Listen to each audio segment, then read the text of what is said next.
السلام علیکم ورحمۃ اللہ وبرکاتہ۔ آج کے خطبے کا عنوان ہے دنیا میں دھوکہ و فریب۔ الحمدللہ والصلاۃ والسلام علی رسول اللہ، اما بعد۔ یقیناً تمام تعریفیں اللہ عز و جل کے لیے ہیں، ہم اس کی تعریف بیان کرتے ہیں، اسی سے مدد کے طلبگار ہیں اور اپنے گناہوں کی بخشش بھی اسی سے مانگتے ہیں۔ میں گواہی دیتا ہوں کہ اللہ کے سوا کوئی بھی معبود برحق نہیں، وہ یکتا ہے، اکیلا ہے، اس کا کوئی بھی شریک نہیں۔ اور میں یہ بھی گواہی دیتا ہوں کہ جناب محمد رسول اللہ صلی اللہ علیہ وسلم اللہ تعالیٰ کے بندے اور اس کے آخری رسول ہیں۔ اللہ تعالیٰ آپ پر، آپ کی آل پر اور تمام صحابہ کرام پر ڈھیروں درود و سلامتی نازل فرمائے۔ حمد و ثنا کے بعد اے اللہ کے بندو، اللہ تعالیٰ قرآن مجید میں ارشاد فرماتے ہیں، اور میں نے جنوں اور انسانوں کو صرف اس لیے پیدا کیا ہے کہ وہ میری عبادت کریں، نہ تو میں ان سے روزی مانگتا ہوں اور نہ ہی اور کچھ چاہتا ہوں کہ وہ مجھے کھلائیں پلائیں۔ یقیناً اللہ تعالیٰ تو خود سب کو روزی دینے والا، صاحب قوت اور زبردست ہے۔ نصیحت کے لیے موت اور توڑنے کے لیے زمانہ ہی کافی ہے۔ آج گھروں میں تو کل قبروں میں، یہ ہے ساری زندگی کا نچوڑ، اس لیے اسی کی عبادت کر لیجئے، خود کو دھوکہ اور فریب میں نہ رکھیے۔ سرکار دو عالم صلی اللہ علیہ وسلم نے فرمایا کہ عقل مند آدمی وہ ہے جو اپنے نفس کا مناقشہ کرتا ہے اور مرنے کے بعد کے لیے عمل کرتا رہتا ہے۔ دانش مند، دور اندیش اور عقل مند وہی ہے جو ہمیشہ دائمی زندگی کو بہتر بنانے کے لیے کوشاں رہیں اور اس چند روزہ زندگی میں لڑ کر ہمیشہ کے عذاب سے اپنے آپ کو بچا لے۔ اے اللہ کے بندو، دنیاوی زندگی میں ہر شخص اپنے فائدے کے لیے محنت و مشقت کرتا ہے، اپنے معاملات سنوارنے اور ذرائع معاش کے لیے کوشش کرتا ہے۔ ان میں سے کچھ لوگ ایسے ہوتے ہیں جو دین اور دنیا دونوں کو سنوارتے ہیں۔ یہ وہ لوگ ہیں جنہیں اللہ تعالیٰ نے دنیا میں خیر و برکت سے نوازا اور آخرت میں بھی ان کے لیے بھلائی و کامرانی ہے، نیز انہیں آگ کے عذاب سے بھی محفوظ کر دیا جائے گا۔ موت اللہ تعالیٰ کی نشانیوں میں سے ایک نشانی ہے۔ نبی رحمت صلی اللہ علیہ وسلم ایک دفعہ اپنے احباب کے ہمراہ بکری کے ایک مردہ بچے کے پاس سے گزرے اور آپ صلی اللہ علیہ وسلم نے اس کا کان پکڑ کر فرمانے لگے، تم میں سے کون ہے جو اسے ایک معمولی رقم کے بدلے خریدنا پسند کرے گا؟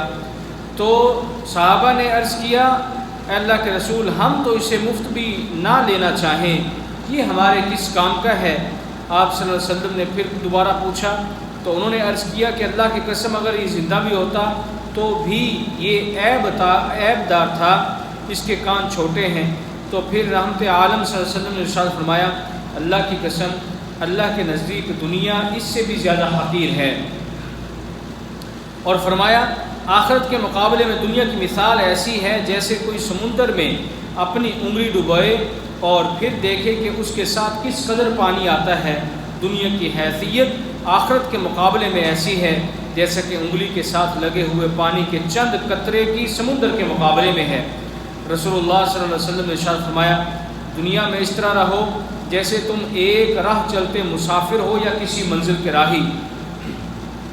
حضرت عبداللہ بن عمر رضی اللہ تعالیٰ عنہما نے ارشاد فرمایا، جب شام ہو جائے تو صبح کا انتظار مت کرنا، اور جب صبح ہو جائے تو شام کا انتظار مت کرو، اور بیماری سے پہلے صحت کو غنیمت سمجھو اور موت سے پہلے زندگی کو غنیمت سمجھو۔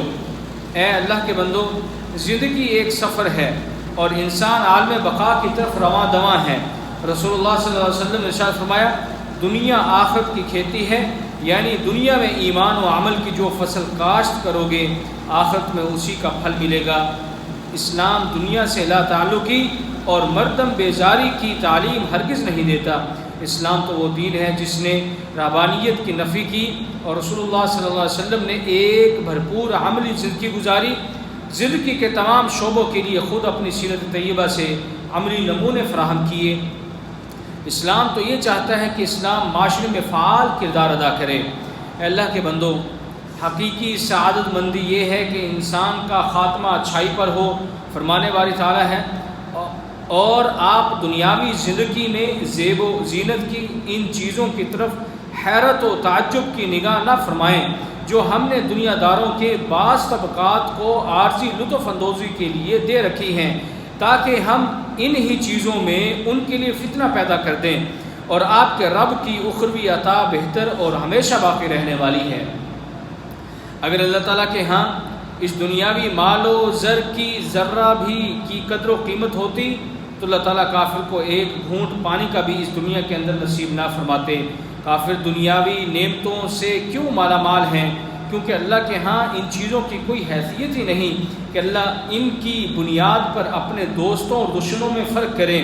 ہاں جن چیزوں کی اللہ کے ہاں قدرت و منزلت ہے، ایمان، تقوی، پرہیزگاری، وہ صرف اللہ نے اپنے بندوں کے لیے خاص کر رکھی ہیں، بلکہ اللہ تعالیٰ کے دوستوں کو عموماً دنیاوی نعمتوں کا وافر مقدار میں میسر نہ ہونا اس بات میں راز یہ ہے کہ چونکہ یہ حقیر چیزیں ہیں اور اللہ اپنے بندوں کے لیے حقیر چیز کو پسند ہرگز نہیں کرتا۔ دنیا کے حقیر اور بے حیثیت ہونے کی یہ بہترین دلیل ہے کہ اللہ تعالیٰ کی نعمتوں کے دروازے صرف کافروں کے لیے ہی دنیا کے اندر کھولے جاتے ہیں۔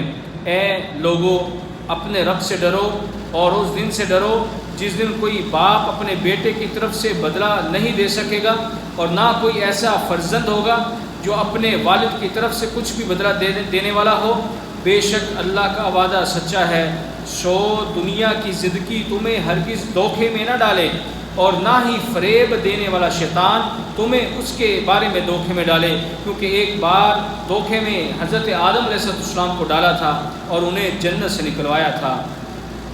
اے لوگو، اپنے رب سے ڈرو اور اس دن سے خوف کرو کہ کوئی قابل قدر لائق اعتبار نہیں، نہ بیٹا باپ کے کچھ کام آئے گا، نہ باپ بیٹے کے، یعنی دوست، لیڈر، پیر اور اسی طرح کے دوسرے لوگ بھی پھر بھی دور کا تعلق رکھنے والے ہیں۔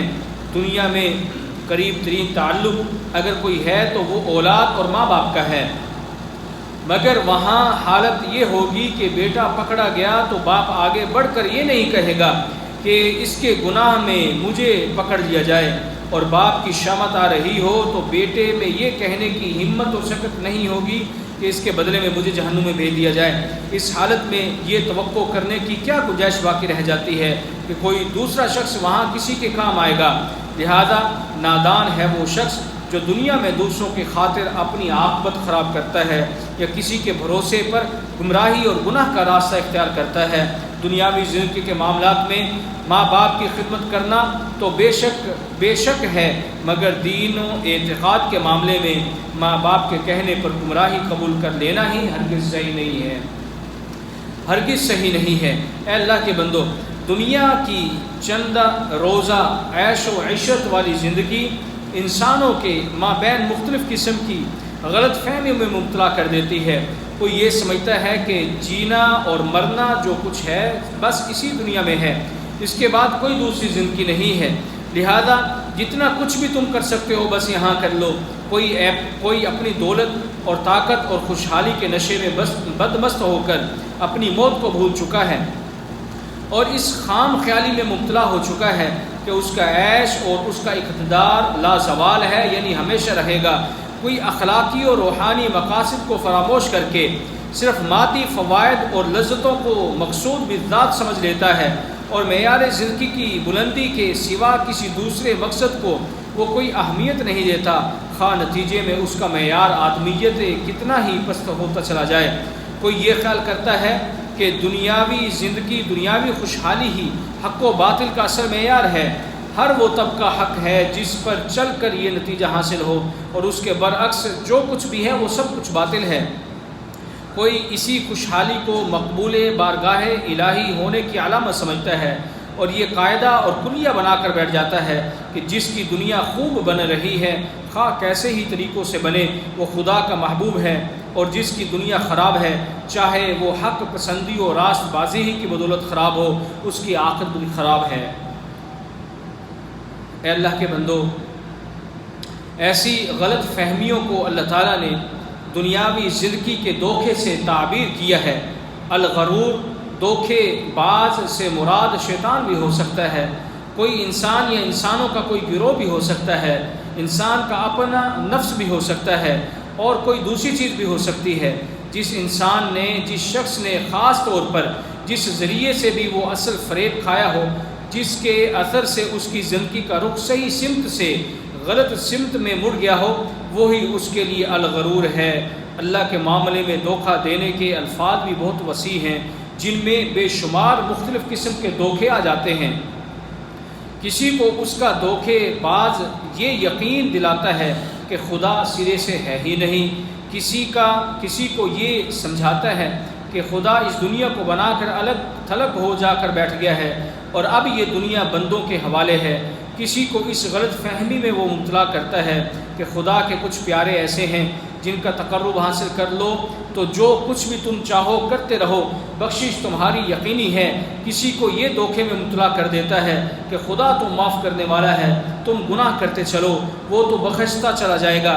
کسی کو جبر کا عقیدہ سمجھاتا ہے اور اس غلط فہمی میں ڈال دیتا ہے کہ تم تو مجبور ہو، بدی کرتے رہو، تم خدا سے اس کی بخشش کا ایمان رکھتے رہنا اور نیکی سے دور بھاگتے رہو تو خدا ہی تمہیں اس کی توفیق نہیں دیتا۔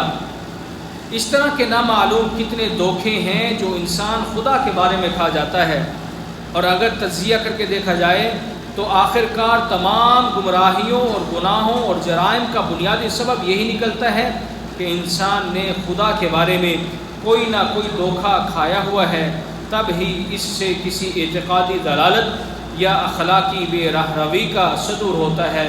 یا ایھا الانسان ما غرک بربک الکریم۔ اے اللہ کے بندو، اللہ تعالیٰ کے روبرو کیا ہوگا؟ اللہ تعالیٰ لوگوں کو قیامت کے دن سے ڈرا رہا ہے کہ تم دنیا پر اعتماد کرنے والوں آخرت کو فراموش نہ کر بیٹھنا، آخرت کو فراموش نہ کر جاؤ، شیطان کے فریب میں نہ آ جاؤ، تو وہ صرف پردہ کی آڑ میں شکار کھیلنا جانتا ہے۔ جو چیز تجھے دھوکے میں ڈال دے اسے غرور کہتے ہیں، چاہے انسان ہو یا شیطان یا کوئی اور۔ مال و جاہ، شہوت اور شیطان سب کو غرور کہا جاتا ہے، یا اس لفظ سے مراد صرف شیطان ہے، کیونکہ جھوٹے وعدوں اور سنہری تمناؤں سے شیطان انسان کو دھوکہ دیتا رہتا ہے۔ اے اللہ کے بندو، ایسا نہ ہو کہ اس دنیا میں منہمک ہو کر اس دن سے غافل رہو۔ موجودہ دنیا میں امتحان کی مصلحت سے لوگوں کو آزادی دی گئی ہے، اس امتحانی آزادی کو آدمی حقیقی آزادی سمجھ لیتا ہے، یہی سب سے بڑا دھوکہ ہے۔ تمام انسانی برائیاں اسی دھوکے کی وجہ سے پیدا ہوتی ہیں۔ اللہ تعالیٰ سے دعا ہے کہ وہ ہمیں اس قسم کے دنیاوی دھوکے سے محفوظ رکھے اور ہمیں ایمان کی حالت میں موت دے۔ اللہ تعالیٰ مجھے اور آپ سب کو کتاب و سنت کی برکتیں حاصل کرنے کی توفیق عطا فرمائے اور قرآنی آیات، نصیحتوں اور حکمتوں کے ذریعے ہمیں نفع پہنچائے۔ سبحان ربک رب العزت عما یصفون وسلام علی المرسلین والحمد للہ رب العالمین۔